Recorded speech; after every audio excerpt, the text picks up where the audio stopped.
Bum, ba-dum, bum, bum, bum, bum, or however that Boondocks Uncle Ruckus theme goes. Yeah, but we ain't here to talk about the Boondocks, man.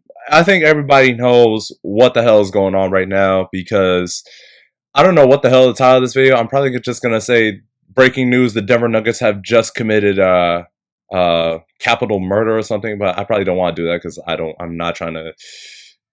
Yeah, I don't want those problems. But I probably might just say I can't speak right now. I may title this breaking news: the Denver Nuggets may rob themselves of another NBA championship. Even though I don't think they were that good to win it all anyway. But anyways, you guys see what's on my screen, right? This was a photo from 2 years ago after the conclusion of the 2023 finals, after game number five. I don't know why I'm saying it like that. Game 5 against the Jimmy Butler-led Heat. Denver beat Minnesota, the Suns, and the LA Lakers to get to that point. You know, everyone's there having a good time. You see Christian Brown on the top right of my screen looking like, damn, my boy's shocked. If y'all want to zoom in on his face and make a meme out of that, feel free to do that. But yeah, what a difference 2 years makes, because 2 years later, today, April 8th, I come back from the gym, right? I was just apparently gonna wind down before I, get myself ready for work. But I hear this. Michael Malone was fired by the Denver Nuggets, and Calvin Booth, the GM, was also given the boot by the Denver Nuggets. So I'm reading an article from Bleacher Report right now, written by Andrew Peters. This was just I think 20 plus minutes ago, so almost a half hour ago. I'm gonna read you guys this article real quick, and I'm gonna give you my 2 cents on what I think about it. So in this article from Bleacher Report, I'm gonna read Shams Karinia's tweet about this, where he says, reporting for NBA Today on arguably the most shocking in-season coach firing in league history, and players left surprised when informed. So this is a statement from Josh Kroenke, or however you say his last name. He's the Nuggets governor. So championship level standards and expectations remain in place for the current season, and as we look to the future, we look forward to building on the foundations laid by Coach Malone's record-breaking 10-year career in Denver. And now the main article itself says, Shams Charania. Okay, so this is the Bleacher Report article I was talking about. So I'll read it verbatim. The Denver Nuggets shocked the NBA world on Tuesday when they fired head coach Mike Malone with just 3 games left in the regular season. 3 games left. That's absolute insanity right there, bro. But anyways, and the players were just as stunned as the fans. Shams reported the firing left players shocked. Everyone was shocked by the timing of this. That included Mikey Malone, Calvin Booth themselves. The players, I'm told, had a meeting with Josh Kroenke, addressed them after the dismissals of both Calvin and Mikey. He decided to flip the culture, and he didn't want to wait. He wanted to inject some life into this team going into the playoffs. Now that he's fired after 10 years, it is certainly stunning for the Nuggets, something this roster is now going to have to deal with and recover from. So what do I think of this? First of all, something about this does not make sense. You dig what I'm saying? Like, okay, the Taylor Jenkins firing is one thing, because from the Grizzlies games I watched, Taylor Jenkins did not have a good system at all, and his approach to try to rewire the system to favor Jaren Jackson Jr. instead of Ja, it caused Ja to be more passive, and I don't know if he was. I still don't know if he was butting heads with Ja or not. Someone's gonna have to help me out in the comments, but that was pretty weird in and of itself. But they had some time to figure it out with 10 games left. Some time. Here, Denver is going to go into the playoffs with expectations now that they had Russell Westbrook, excuse me, to come off their bench. Now it's just like, what system or what schemes are they going to run now? Because, look, I understand the head coach he's not the end all be all when it comes to just like running like certain types of systems and plays and schemes.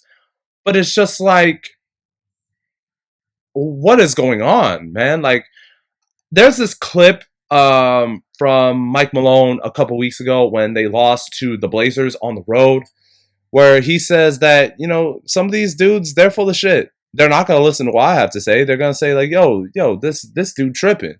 But the guys who care, either they don't watch their minutes or, like, I don't know. It's just like, I gotta search up that clip. I don't want to play it right here, but he essentially said that, you know, no one's holding. Well, it's my job to hold these players accountable, and there are some that will hold themselves accountable, and some that are just gonna be full of shit and not hold themselves accountable. You dig what I'm saying? Like, something was amiss because you just don't fire the guy with 3 games left into your season.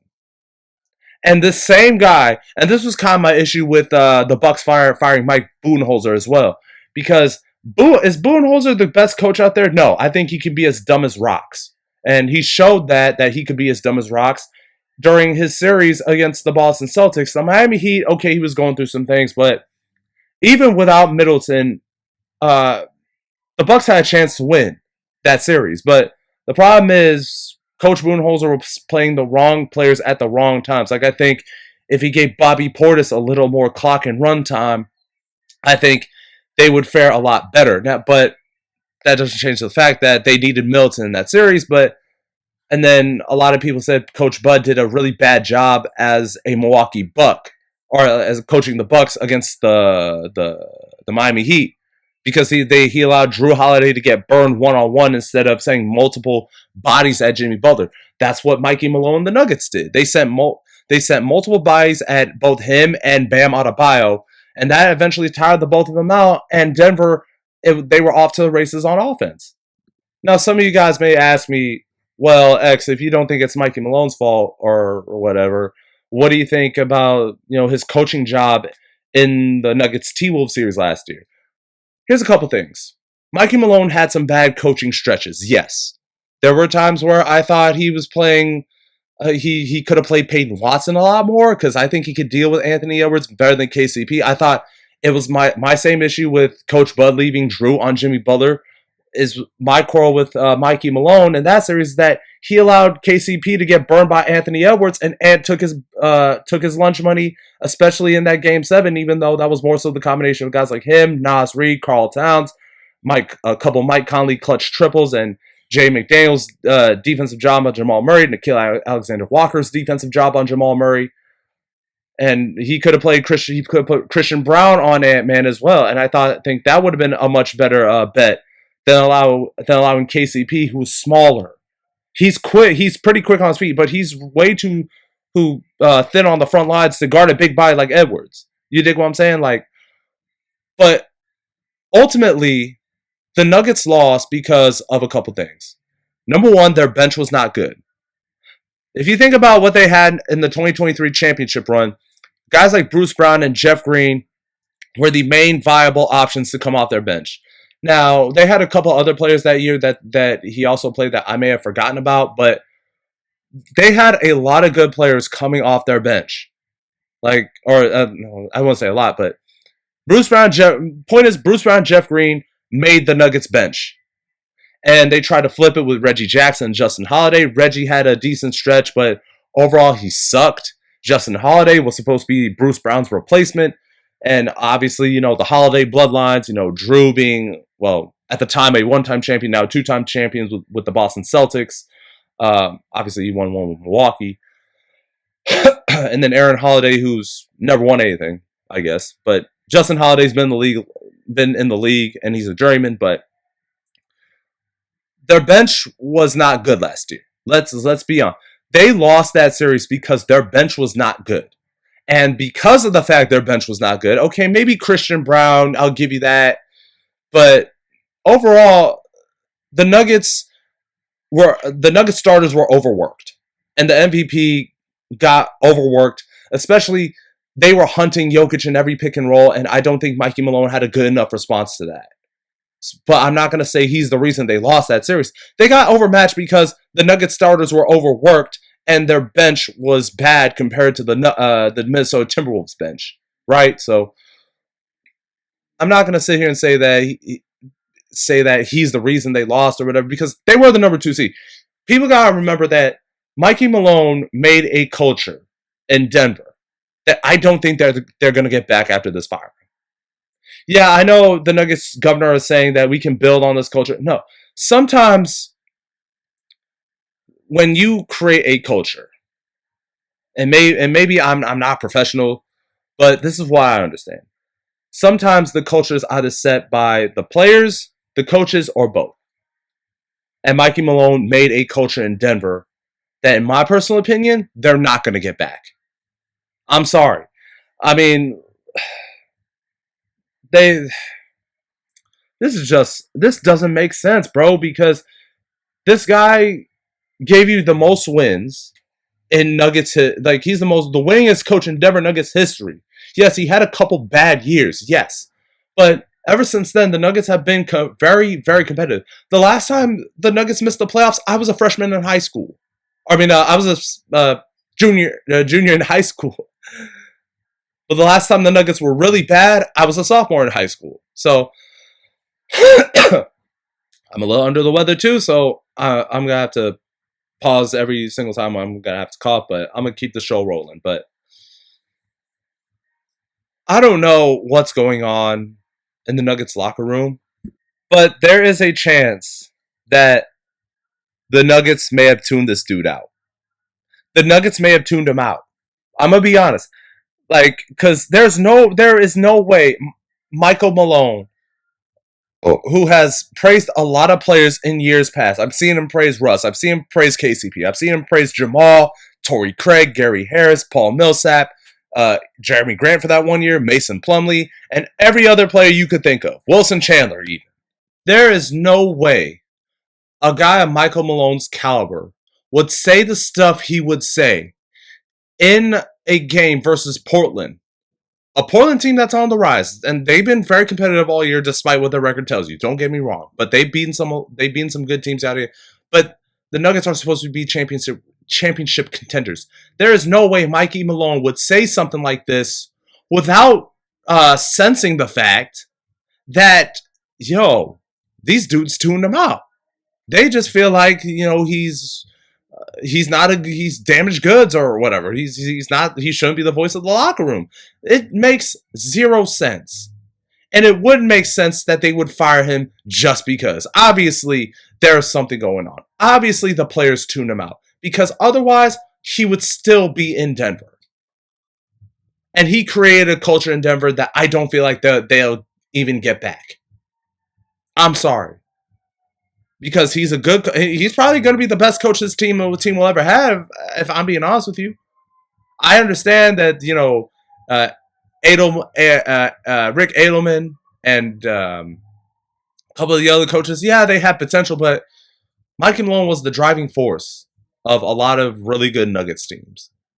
And there were times where he could have been arguably coach of the year. Remember, his first official playoffs with Nikola Jokic, they made it as far as Game 7 in the second round against Dame and the Blazers, and everything just went up from there. They went to a conference finals in 2020, and then 3 years later, they finally made it to the NBA finals and won their championship.